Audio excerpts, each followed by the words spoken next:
Bismillahirrahmanirrahim. Assalamualaikum warahmatullahi wabarakatuh. Ya saudaraku, bertemu lagi dengan saya Cecep Muhammad Yasin, Wong Kediri.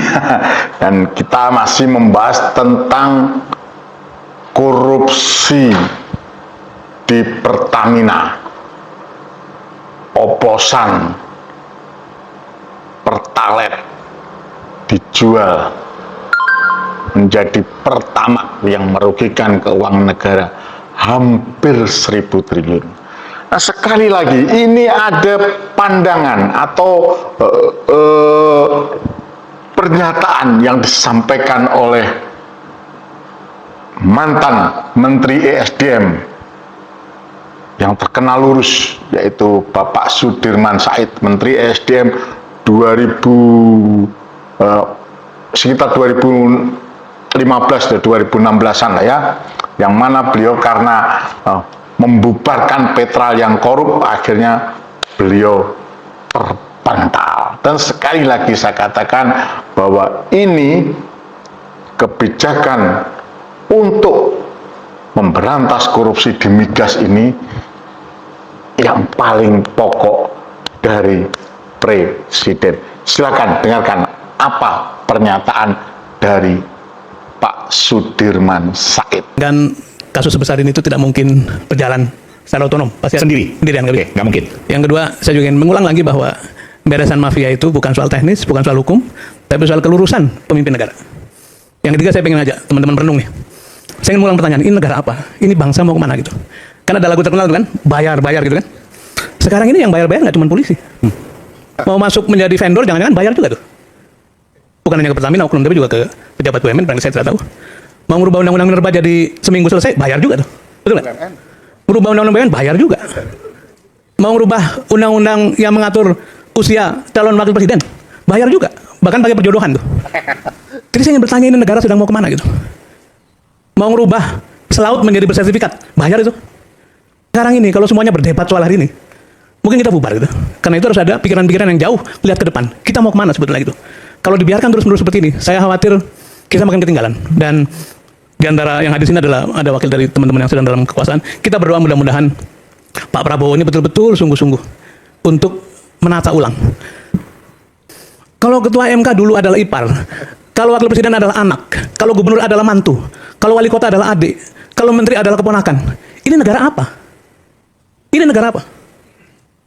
Jadi saya ingin mengingatkan kembali, ayo kembali pada kewajaran semuanya. Kalau tidak, cerita ini hanya mengulang, pemainnya berganti, tapi kelakuannya sama. Jenengan sudah dengarkan apa yang disampaikan oleh Pak Sudirman Said. Saya mencatat setidaknya ada 3 pokok yang disampaikan oleh Pak Sudirman Said. Pertama, kasus sebesar ini atau korupsi di migas di Pertamina yang mencapai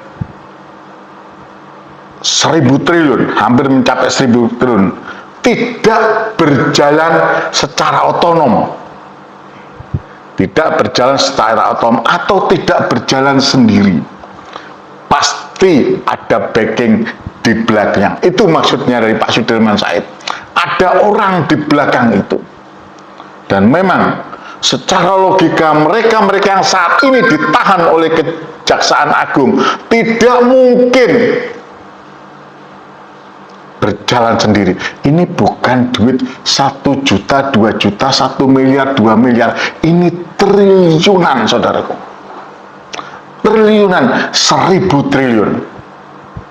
Hanya orang yang tidak waras yang mengatakan bahwa kasus ini karena memang ulah mereka yang saat ini ditahan. Hanya orang yang tidak waras.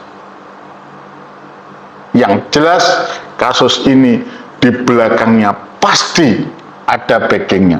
Dan saya sangat berkeyakinan mustahil hal ini tidak diketahui oleh Direktur Utama Pertamina, mustahil hal ini tidak diketahui oleh Menteri, dan mustahil ini tidak diketahui oleh penguasa sebelumnya. Karena fakta setelah itu Bapak Sudirman Said dalam poin nomor 2 mengatakan bahwa pemberesan mafia, maksudnya mafia migas di Pertamina ya, bukan soal teknis, bukan soal hukum, tapi soal kelurusan pemimpin negara. Sekali lagi, silakan dengar ini ya. Soal kelurusan pemimpin negara. Ini omongan dari Pak Sudirman Said, silakan dengarkan. Saya juga ingin mengulang lagi bahwa pemberesan mafia itu bukan soal teknis, bukan soal hukum, tapi soal kelurusan pemimpin negara. Oke saudaraku, jenengan sudah dengarkan? Pak Sudirman Said mengatakan bahwa pemberesan mafia di Pertamina, maksudnya ini mafia yang berhubungan dengan migas ini, bukan soal teknis, bukan soal hukum, tapi soal kelurusan pemimpin negara. Siapa pemimpin negara saat itu? Sekali lagi, dia adalah Jokowi. Ya, itu jelas saudaraku ya.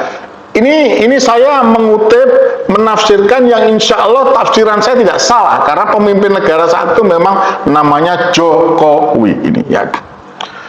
Berikutnya Pak Sudirman Said sampai mengatakan, ini negara apa?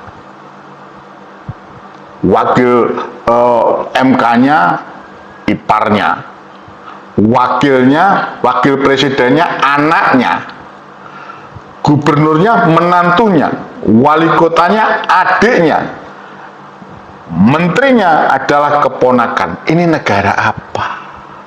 Dalam arti kata di sini Pak Sudirman Said ingin menyampaikan, silahkan, ingin menyampaikan bahwa negara kita ini posisinya sekarang penuh dengan KKN,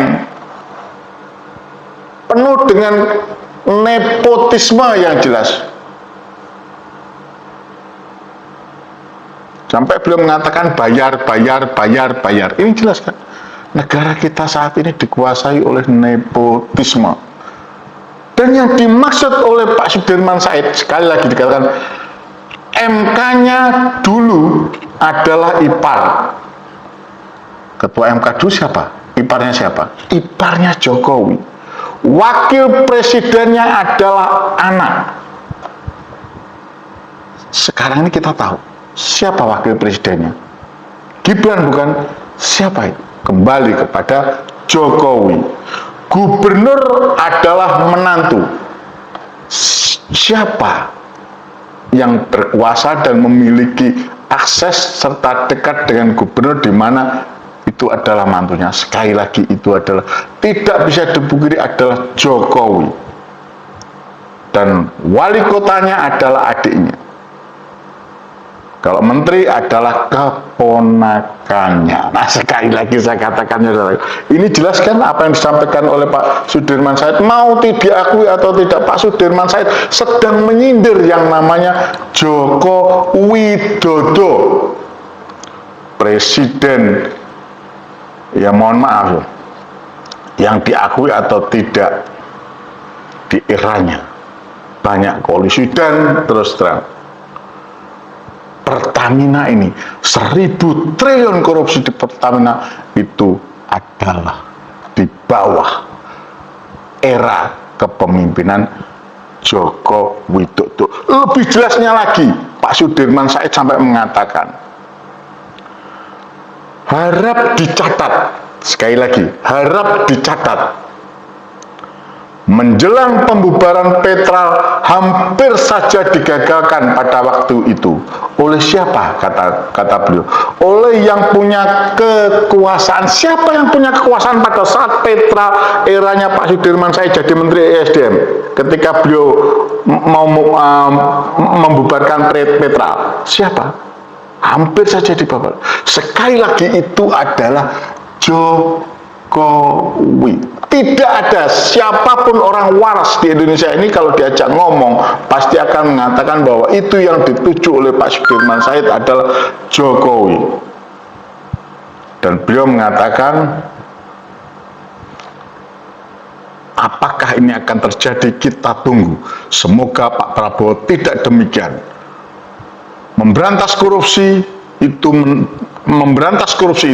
menegakkan hukum, menegakkan keadaan itu lebih dari sekedar pidato membahana.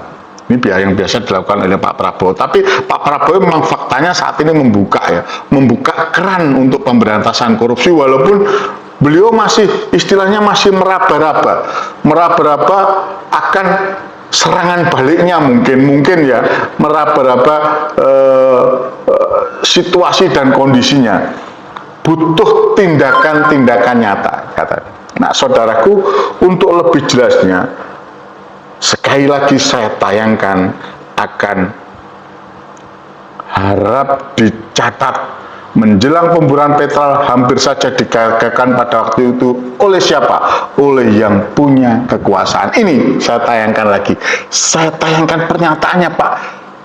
Saya potong ya pernyataannya itu, Pak Sudirman Said. Silahkan. Harap dicatat bahwa menjelang pembubaran Pertral pada waktu itu hampir saja digagalkan. Oleh siapa? Oleh yang punya kekuasaan. Apakah ini akan terjadi? Kita tunggu. Mudah-mudahan Pak Prabowo tidak demikian. Memberantas korupsi, menegakkan hukum, menegakkan keadilan itu lebih dari sekedar pidato membahana.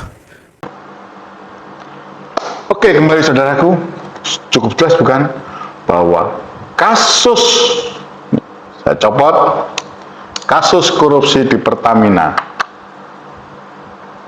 pengoplosan Pertalite menjadi Pertamax yang merugikan negara hampir 1.000 triliun, tidak lepas daripada Jokowi. Ini keterangan insya Allah dari orang mantan Menteri ESDM yang lurus, yang dilengserkan karena membubarkan Petra dan diganti oleh Erick Thohir. Paham itu saudaraku? Demikian yang bisa saya sampaikan. Semoga ini menjadi pencerahan dan tetap semangat untuk mengatakan seret Jokowi ke pengadilan. Adili Jokowi, adili Jokowi, adili Jokowi, karena telah membuat Indonesia gelap. Cecep Muhammad Yasin, Wong Kediri menyampaikan, Fisabil haq fastabikul khairat. Wassalamualaikum warahmatullahi wabarakatuh. Ayo kita kawal pemberantasan korupsi, penegakan korupsi di migas yang saat ini sedang dilakukan oleh aparat penegak hukum, dalam ini Jaksa Agung. Dan jangan segan-segan kalau ada penyimpangan oleh Kejaksaan Agung, mari kita geruduk bersama-sama. Rakyat Indonesia jangan ragu untuk menggeruduk Kejaksaan Agung. Wahai mahasiswa, anak-anakku mahasiswa, kita geruduk Kejaksaan Agung kalau mereka main-main dalam perkara ini. Ingat pesan Pak Mahfud MD, seandainya hasil tambang di Indonesia dikelola dengan baik dan benar, insya Allah satu keluarga di Indonesia setiap bulannya mendapatkan setidak-tidaknya uang 20 juta. Kita selamatkan rakyat Indonesia dengan kita menyelamatkan pertambangan di negara kesatuan Republik Indonesia. Tetap bersama Cecep Muhammad Yasin, peduli Palestina. Sisihkan rezeki jenengan untuk Palestina. Insya Allah itu akan membawa jenengan ke surga. Amin, amin, ya rabbal alamin.